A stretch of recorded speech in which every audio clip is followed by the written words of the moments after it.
분별하도록 하라. 아멘. 겸손과 순종의 마음으로 오늘 이 말씀 함께 받도록 하겠습니다. 여러분 역사책을 보게 되면요, 늘 등장하는 단어가 있습니다. 바로 BC와 AD라는 단어예요, 그죠? 이게 줄임말인데 BC는 Before Christ, 그죠? 그리스도 이전이란 의미이고 AD는 뭘까요? 아노 도미니, 그러니까 주님의 해라고 하는 라틴어를 줄인 의미를 가지고 있습니다. 이게 뭘 말하냐면 역사의 기준이 누구시라는 거예요? 예수님, 맞아요. 예수님께서, 예수 그리스도께서 역사의 기준이 되신다라는 것을 의미합니다. 그래서 우리도 역사의 기준을 말할 때 주전, 주후 이렇게 표현을 합니다. 그렇죠? 그래서 우리 주님 되시는 예수님의 탄생을 역사의 기준으로 두고 우리도 실제로 사용하는 거예요. 그런데 이 기준은요, 역사에만 적용되는 것이 아니라, 역사책에만 적용되는 것이 아니라 우리 삶에도 그대로 적용됩니다. 우리 삶에도 BC와 AD가 있다는 거예요. 주전, 주후가 있다는 거예요. 예수님을 믿기 전의 삶과 예수님을 믿은 후의 삶, 그리고 그 삶 중심에 예수님이 계시는 그 기준이 우리 삶 가운데도 분명히 있다라는 거예요. 이것이 우리가 지난주 살펴본 12장 1절에서 바울이 말한 그러므로의 의미예요. 그러니까 이 그러므로가 그런 의미로서 우리에게 전해지는 거예요. 예수 믿기 전과 예수 믿은 후가 분명히 달라야 하고 그 다른 삶, 새로운 삶을 살아가야 한다라고 바울이 12장 1절에서 천명하고 시작하는 것입니다. 또한 성경 전체가 우리에게 말씀하는 큰 맥락 두 가지 있다 말씀드렸어요. 믿어야 할 것과 살아야 할 것. 이것의 의미인 거예요. 그러니까 성경은 우리에게 믿어라 이렇게만 말하지 않아요. 믿어라 말하고 또 뭘 말해요? 살아라. 이해가 되십니까? 믿으면 살아야 돼요. 그러니까 믿음과 삶은 동전의 양면 같은 겁니다. 믿음 따로 삶 따로가 아니에요. 난 믿기만 할 거야, 그런 건 없어요. 믿어라, 그리고 살아라. 이것이 성경이 우리에게 전하는 가장 큰 맥락의 메시지입니다. 그렇기 때문에 예수를 믿으면 달라지는 거예요. 예수를 영접하면 변화되는 거예요. 뭐가 변화되고 뭐가 달라지냐? 삶이 달라지고 삶이 변화되는 거예요. 그래서 이전의 삶과 결별하고 새로운 삶을 살아가게 되는 것입니다. 그런즉 누구든지 그리스도 안에 있으면 새로운 피조물이라. 이전 것은 어떻게 됐다고요? 지나갔으니 보라 새 것이 되었도다. 그러니까 이 말씀이 말하는 바가 이거예요. 우리 삶의 주전과 주후가 있다라는 거예요. 예수 안에 있으면 예수가 삶의 중심이 되고 예수가 삶의 기준이 되면 이제 더 이상 옛사람, 옛 피조물일 수 없다라는 겁니다. 다 지나가고 새 것이 되었다라고 말씀하고 있어요. 새 사람이 되었대요. 새로운 삶을 살 수 있고 살아야 한다라고 성경은 분명하게 말씀하고 있습니다. 그럼 우리는 질문해야 됩니다. 새로운 삶이 뭘까? 오늘 설교 제목이 새로운 삶이잖아요, 그죠? 아마 설교 제목을 보시고 나름대로 새로운 삶에 대한 어떤 그림을 그리셨을 거예요. 나의 그림은 이것인데 성경이 말하는 새로운 삶이란 무엇일까? 어떻게 사는 것이 새로운 삶을 사는 것일까? 오늘 본문을 통해서 이 한 절 말씀을 통해서 우리가 성경이 말하는 새로운 삶을 묵상하려고 합니다. 바로 들어가겠습니다. 새로운 삶이란 무엇인가? 먼저 우리가 새로운 삶을 알기 위해서 새로운 삶이 아닌 것을 먼저 우리가 알 필요가 있습니다. 새로운 삶이 아닌 게 무엇이냐? 저를 따라합니다. 새로운 삶은 리모델링이 아니다. 리모델링은 아니에요. 성경이 말하는 새로운 삶은 리모델링의 개념이 아니에요. 우리가 이 새로운 삶에 대해서 가장 많이 하는 오해가 이거거든요. 새로운 삶을 리모델링으로 생각하는 거예요. 그러니까 예수 믿고 구원받은 것을 조금 부족하고 연약한 내가 예수님 덕분에 그 부족하고 연약한 부분이 채워짐으로써 이제 비로소 꽤 괜찮은 존재가 되었다라고 생각하는 거예요. 이해가 되셨나요? 그러니까 나라는 존재가요, 조금 부족하고 연약해요.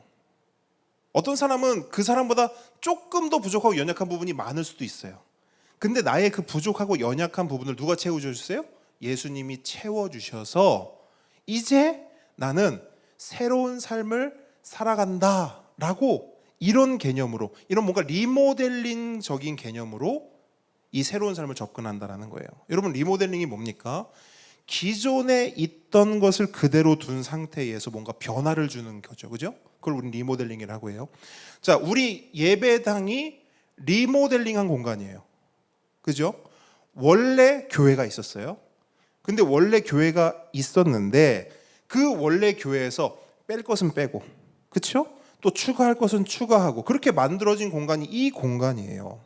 그래서 리모델링을 할 때 가장 먼저 신경 써야 할 부분은 뭐냐면 뭘 빼느냐예요. 그죠? 뭘 뺄지를 결정하는 게 리모델링의 첫 걸음입니다. 그러면 뭘 빼면 될까? 어떤 기준이 분명히 있을 거예요. 그죠? 그 기준이 뭐냐면 쓸만하냐예요. 쓸만하냐.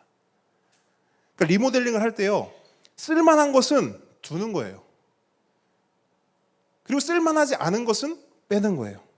그게 리모델링의 기준이거든요. 그럼 보세요.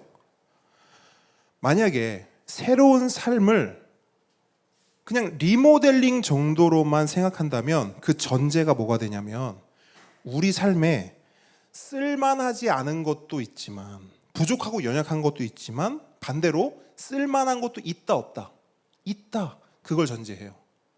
새로운 삶을 리모델링 개념으로 본다면 내 삶에, 나에게 쓸만한 게 있다라는 것을 전제한단 말이에요. 다른 말로 내 삶에 버릴 것도 있지만, 내려놓을 것도 있지만, 버리지 않고 그대로 가져가야 할 것도 있다라는 것을 전제한단 말이에요. 그래서 예수를 믿고 구원을 받아 새로운 삶을 산다고 했을 때 그 새로운 삶을 어떻게 생각하고 살아가느냐면 취사 선택하며 살아가요. 내 삶에서 뺄 것은 빼고 둘 것은 둔단 말이에요. 그렇게 적당한 선에서, 감당할 만한 선에서 난 이제 주 안에서 새로운 삶을 살고 있어 라고 생각하고 말하고 그렇게 산다라는 것이죠. 마치 리모델링 하듯이. 근데 여러분, 성경이 말씀하는 새로운 삶은 그런 차원이 아닙니다. 리모델링 차원이 아니에요. 성경은 분명히 말씀해요. 이전 것은 어떻게 됐다고요? 지나갔으니 보라, 새 것이 되었도다. 이전 것은 수정되었으니, 이전 것은 조금 손 봐줬으니 보라, 새 것이 되었다. 이렇게 말하지 않아요. 이전 것은 지나갔다고 말해요. 지나갔다는 말은 어떤 것은 남기고 어떤 것은 빼고 그런 취사 선택이 아니에요. 완전히 사라졌음을 말해요. 왜 그럴까요? 왜 성경은 우리의 옛 모습, 우리의 옛 자아, 우리의 옛 사람을 조금도 남김없이 다 지나가고 완전히 사라져야 할 것으로 왜 그렇게 말을 할까요? 그것은 우리의 존재, 나라는 존재 가운데 쓸만한 것이 있다 없다? 없다. 나라는 존재 가운데, 내 삶 가운데 쓸만한 것이 단 하나도 없음을 말하는 거예요. 그래서 성경은 우리를 전적으로 타락한 존재다라고 말해요. 에스겔서 보면요, 어떤 환상이 나오죠? 마른 뼈 환상 나오죠. 그렇죠? 에스겔이 성령의 이끌리심을 받아 어떤 골짜기를 갔는데 그 골짜기에 뭐가 가득해요? 마른 뼈가 가득한 거예요. 묻습니다. 그 마른 뼈가 누구예요? 네, 우리예요. 나예요. 성경은 보여주는 거예요. 여기 마른 뼈 있지? 이거 너다? 뭘 말해요? 쓸만한 게 있다 없다? 없어요. 그래도 목사님 조금이라도 있지 않을까요?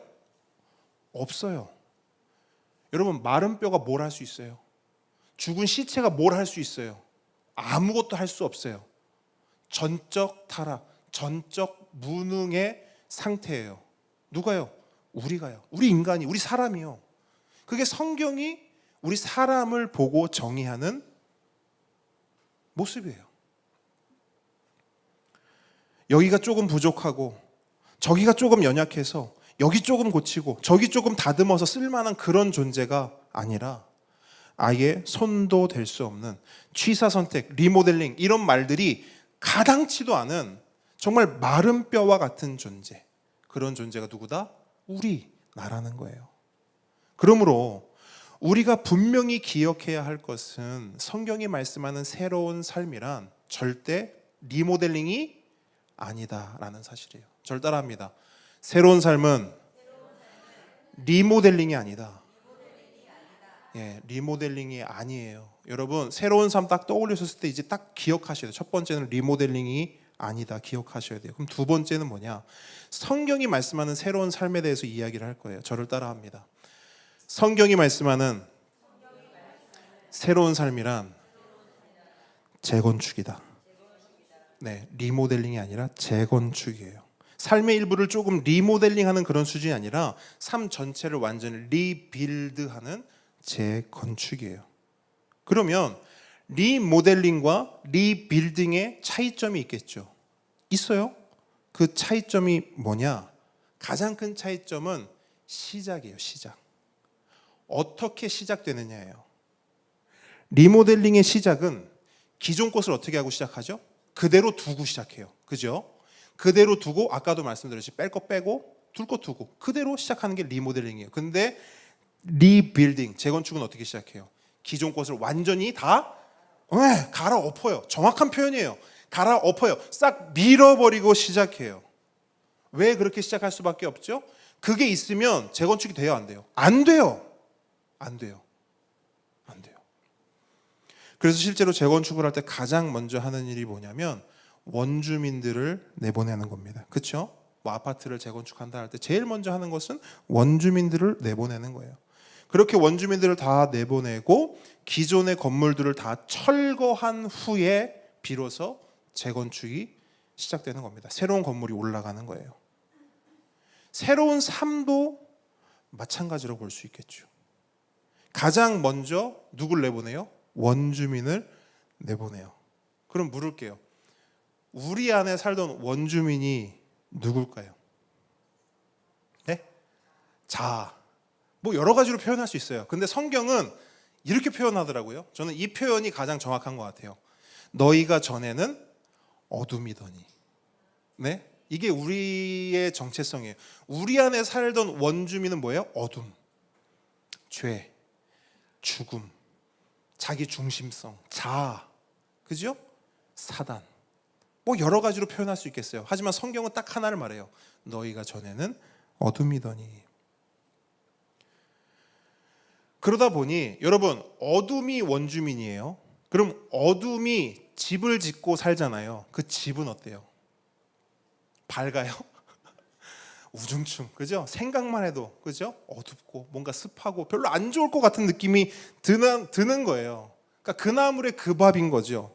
그래서 어둠이 원주민으로 살던 우리 안에는, 우리 삶에는 그저 죄뿐이고 죽음뿐이고 여러 가지 정말 어둠의 산물들 뿐이었어요. 온전한 것이 있어요, 없어요? 없어요. 쓸만한 거 있어요, 없어요? 없어요. 다 내보내고 다 제거해야 할 것들 뿐인 거예요. 그런데 이런 나인데, 이런 우리인데 우리는 어떻게 하느냐면 이 어둠을요 내보낼 생각도 하지 않고 제거할 시도도 하지 않아요. 이유가 뭔지 아세요? 귀찮거든요. 좀 더 구체적으로 말할게요. 불편하거든요. 왜 귀찮고 왜 불편할까요? 변화해야 되잖아요. 바뀌어야 되잖아요. 제가 지난번에 말씀드렸어요. 우리 안에는 뭐가 자리 잡고 있다고요? 향상성. 그렇죠? 그냥 하던 대로가 제일 좋은, 그냥 살던 대로 사는 것이 제일 편한, 그게 우리의 모습이에요. 그래서 어떻게 되느냐, 여러분 혹시 재건축이 중단된 마을을 보신 적 있습니까? 눈으로 직접 보든 사진으로 보든 영상으로 보든 보신 적 있으시죠? 모습이 어때요? 재건축이 멈췄어, 중단됐어. 그래 맞아요. 너무 흉물스러운 거예요. 재건축은 더 멋지고 더 새롭고 더 그럴듯하게 되기 위해서 하는 건데요. 그 재건축이 멈추고 중단되잖아요. 너무너무 흉물스러워요. 보기 좋지 않아요. 아니 빨리 원주민들을 내보내고 기존 건물들을 제거해야 새롭고 멋진 건물들이 지어져 갈 텐데, 내보내질 않고 제거하질 않고 버티니까 어떻게 돼요? 재건축이 중단되는 거예요. 그러면서 시간만 가요. 허송세월해요. 이스라엘이 그랬어요. 출애굽을 했죠. 그럼 어디를 가야 됩니까? 새로운 땅, 가나안으로 가야 돼요. 그렇죠? 빨리 가야 돼요. 근데 들어가질 못하는 거예요. 들어가질 못하고 계속 광야를 빙빙빙 돌아요. 왜? 몸은, 잘 보세요, 몸은 애굽을 빠져나왔어요. 근데 그 안에는 여전히 뭐가 그득그득해요? 애굽이. 잘 들으세요. 몸은 빠져나왔어. 근데 그 안에 있는 애굽은 여전히 그들 안에, 전문 용어 씁니다, 알박기를 하고 있는 거예요. 몸만 나온 거예요. 그 안은 애굽으로 가득 차 있어요. 여전히 그 안에 애굽에서 가지고 있던 옛 습관, 옛 습성, 옛 자아, 옛 가치관들이 그 안을 가득 채우고 있는 거예요. 그러니까 그들이 광야에서 맨날 하는 소리가 뭐예요? 모세와 하나님께 나 애굽으로 돌아갈래. 맨날 하는 소리가 애굽 돌아간다는 소리밖에 없어요. 왜? 그 안에 애굽밖에 없으니까. 이해하셨습니까? 그러니까 몸만 빠져나오면 이런 상황이 계속 반복이 되는 거예요. 한 번이 아니에요. 두 번이 아니에요. 반복이에요. 하나님은 계속 가나안 가자, 가나안으로 가야 돼, 새로운 삶을 향해 나가야 돼 하는데 이스라엘은 뭐래요? 아니요, 애굽이 좋사오니, 아니요, 애굽이 좋사오니, 애굽이요, 애굽. 그러니까 재건축이 중단될 수밖에 없는 거예요. 그러다 보니까 여러분 보세요. 그 재건축이 중단이 되잖아요. 그럼 어떻게 되냐면 이스라엘 본인들도 고생. 그죠? 그리고 성경을 읽을 때 이런 걸 혹시 이런 관점까지 보신 분도 계실지 모르겠지만 이스라엘 때문에 누가 고생하는 줄 알아요? 주변 국가들이요. 이해하십니까? 이스라엘 본인도 고생인데요, 주변 국가들도 고생을 해요. 그리고 마지막으로 하나님도 고생을 하세요. 다 고생하는 거예요. 고집을 피우고 진행해야 할 것을 하질 않으니 다 고생인 거예요. 저는 우리의 삶도 똑같다고 봅니다. 교회 다니고 신앙생활 한 지 십수년이 지났는데도요, 여전히 이 안에 애굽의 습성, 애굽의 습관, 세상 자아와 세상 가치관들이 그득그득해요. 여기 알박기 하고 있다고요. 그러다 보니 재건축이 진행이 돼요, 안 돼요? 안 돼요. 조금 진행되다가 멈추고, 조금 이제 좀 진행될 것 같다가 또 멈추고, 그렇게를 십수년을 하는 거예요. 그러다 보니 어떻게 되느냐?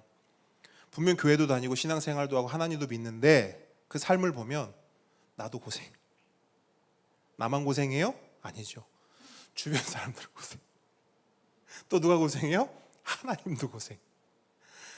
여러분, 다 고생하는 거예요. 내 인생의 재건축이 중단되고 멈추잖아요. 다 고생한다고요. 그래서 바울이 말하는 게 뭔지 아세요? 12장 2절 오늘 본문을 통해서 이 얘기하는 거예요. 재건축합시다. 제발 재건축합시다. 새로운 삶으로 나아갑시다. 옛 삶에 머물러 있지 말고 이제는 새로운 삶으로 한 걸음 한 걸음, 힘들겠지만 한 걸음 한 걸음 제발 나아갑시다 라고 말하는 거예요. 이게 바울의 외침이거든요. 그러면서 뭐라고 말하냐면 가장 먼저 이 말을 하죠. 이 세대를 뭐 하지 말래요? 본받지 말라. 이 세대를 본받지 말라. 이 세상의 가치관과 이 세상 방식을 거부하고 거스르라는 거예요. 다른 말로 내 안에 있는 애굽, 내 안에 있는 세상을 다 어떻게 하라고? 내보내고 다 제거하라는 거예요. 그게 이 세대를 본받지 말라 안에 담긴 의미입니다. 그리고 뭘 하래요? 마음을 새롭게 함으로 뭘 받으래요? 변화를 받으래요. 이 마음이 변화돼야 된대요. 이 마음이 새로운 건물을 지을 수 있도록 잘 깨끗하게 정리정돈되어야 한대요. 근데 여러분, 이 마음의 변화의 핵심이 뭔지 아세요? 마음 변화의 핵심, 그게 그 다음 구절이거든요. 하나님의 선하시고 기뻐하시고 온전하신 뜻을 뭐 하는 거예요? 분별하는 거래요. 잘 보세요. 우리가 재건축을 하면서 우리 안에 내 삶의 재건축이 시작되면서 우리 마음이 변화가 되는데요.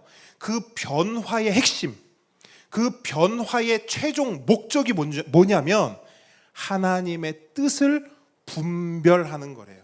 그게 변화래요. 우리 삶에 일어나는 변화래요. 이건 뭘 말하냐면 여러분, 우리가 마주할, 우리가 살아갈 그 새로운 삶의 수준을 말해요. 수준. 여러분, 새로운 삶은 단지 옛사람을 벗는 것에서 끝나지 않습니다. 그냥 내보내고 쫓아내고 제거하는 데서 끝나는 게 새로운 삶이 아니에요. 새로운 삶은 이제 옛사람을 벗었어요. 그럼 이제 뭐 해야 돼요? 새 사람을 입어야 돼요. 이게 에베소서 4장에 나온 아주 중요한 개념이거든요. 그러니까 우리의 구원, 우리의 성화가 뭐냐면요, 그냥 단순히 옛사람을 벗어 던지는 것에서 끝나는 게 아니에요. 새 사람을 입는 거예요. 근데 우리는 이 에베소서의 기준으로 보면 어떤 신앙을 하며 살아가냐면 우통을 벗었어. 그럼 바지도 다 벗어버려야 되잖아요. 근데 바지를 한 무릎까지 내렸다가 또 다시 입었다가 또 어떻게 해요? 벗어버렸던 위의 옷을요 또 갖다가 또 주워 입어요. 그럼 말하는 거죠. 벗어라. 제발 옛사람 좀 벗어라. 그럼 또 벗을까?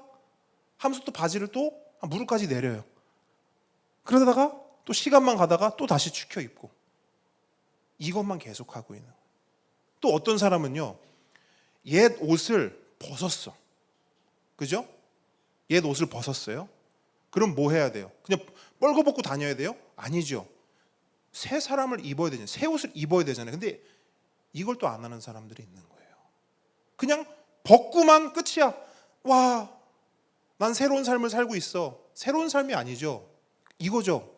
옷을 벗고 다니는데. 에베소서의 관점은 그게 아니에요. 구원은, 성화는 옛사람을 벗어버리고 그 즉시 새 사람을 입는 거예요. 근데 에베소서 4장에도 이 말을 할 때 어제 이제 바울이 말한 거니까 개념이 같아요. 옛사람을 벗고 새 사람을 입어라. 요 가운데 말씀이 딱 있거든요. 그게 뭐냐면 심령의 변화를 받아. 여기 가운데 딱 있단 말이에요.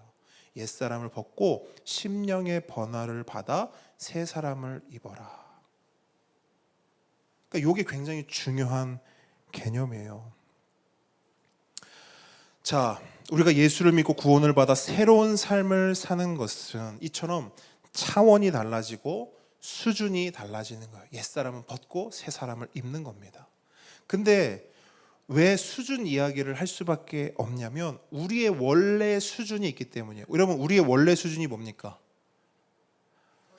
어둠, 그렇죠? 어둠이에요. 다른 말로 바닥이에요. 바닥.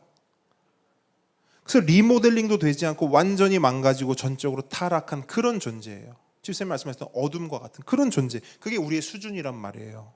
죄의 종이었고 어둠의 자녀였어요. 그러다 보니 우리의 삶의 수준도, 우리의 생각도, 우리의 계획도, 우리의 뜻도 다 그 정도예요. 이런 우리의 수준을 정확히 지적하는 것이 창세기 6장 5절 말씀이거든요. 제가 읽어드릴게요.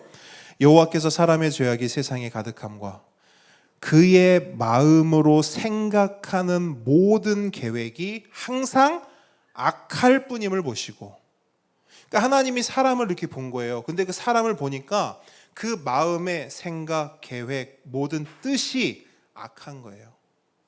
악밖에 나올 게 없어요. 왜? 원주민이 악이니까. 이게 우리의 수준이라고 성경은 말하는 거예요. 동의가 되십니까? 동의가 되시는 분도 있고요. 동의를 못 하시는 분도 있습니다. 근데 조금 있는 게 아니고요. 생각보다 되게 많아요. 제가 지난번 여름에 이제 수련회 강사로 다녀오지 않았습니까? 거기서 한 청년을 만나서 상담을 했는데 이 이야기를 했거든요. 우리 수준이 이렇다. 우리가 죄인인데 보통 죄인이 아니고 우리 진짜 바닥이야. 우리 진짜 비참한 죄인이야 라고 이야기를 했더니 자기가 죄인인 건 맞지만 목사님이 말하는 것처럼 그 정도 죄인은 아니래요. 이해하셨어요? 이거요. 진짜 이렇게 생각하는 분들 되게 많습니다. 목사님 맞아요. 저 죄인이에요. 근데 목사님이 말씀하시는 것처럼 그렇게 형편없는 죄인은 아닌데, 그러다 보니까 아까 처음에 말씀드렸던 대로 그 정도 죄인은 아니니까 그냥 그 삶을 재건축이 아니라 뭐 한다고요? 리모델링 수준으로 가져가는 거예요. 그냥 나 요거 조금 부족하니까 요거 지금 내가 좀 죄가 있으니까 요거만 좀 해결해야지. 예수님이 요거만 해결해 주면 될 거야. 그렇게 리모델링으로 그 신앙을 해 나가니 예수님에 대한 감격이 뭐 있으면 뭐 얼마나 있겠어요. 예배에 무슨 감격이 있겠으며 무슨 신앙의 예배에 이유가 있겠습니까? 이유가 있다 하더라도 이유가 너무 조그만 거예요. 어쨌든 죄인은 죄인이지만 그 정도 죄인은 아니래요. 그래서 제가 이 질문을 딱 하나 던졌어요. 아마 여러분께도 했던 질문인 것 같은데, 제가 그 청년에게 이렇게 물었어요. 1시간 동안 투명 인간이 될 수 있는 기회를 줄게. 그 기회가 주어진다면 1시간 동안 뭐 할래? 3가지만 생각해봐. 그렇게 말했어요. 딱 1시간 동안 내가 투명 인간이 되는 거예요.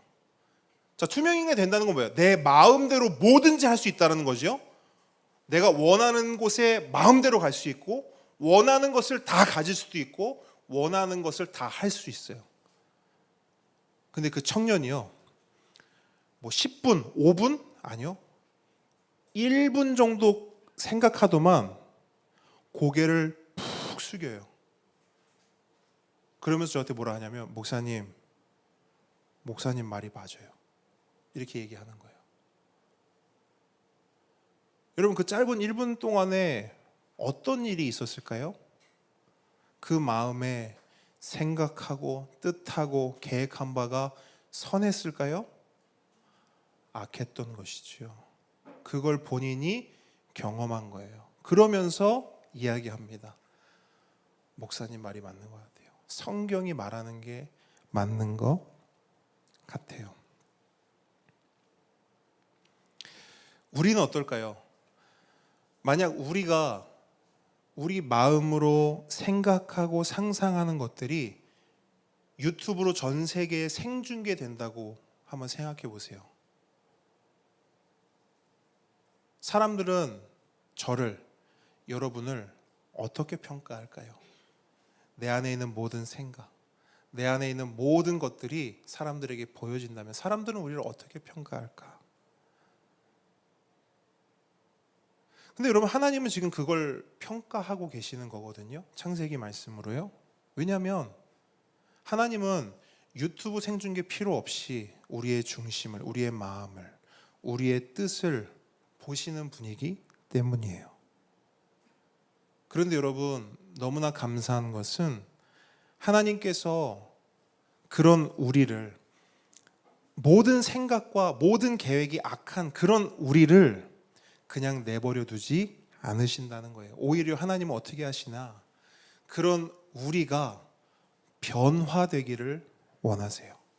저 밑에 있는 우리의 수준을요, 가장 높은 곳으로 끌어올리기 원하세요. 누가요? 하나님이요.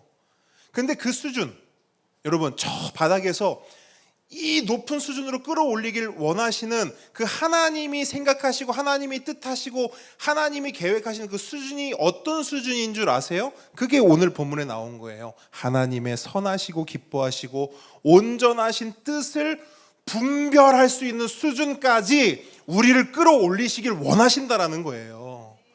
여러분, 우리가 기껏 생각하고 뜻을 품는 것은요, 악한 것뿐이었어요.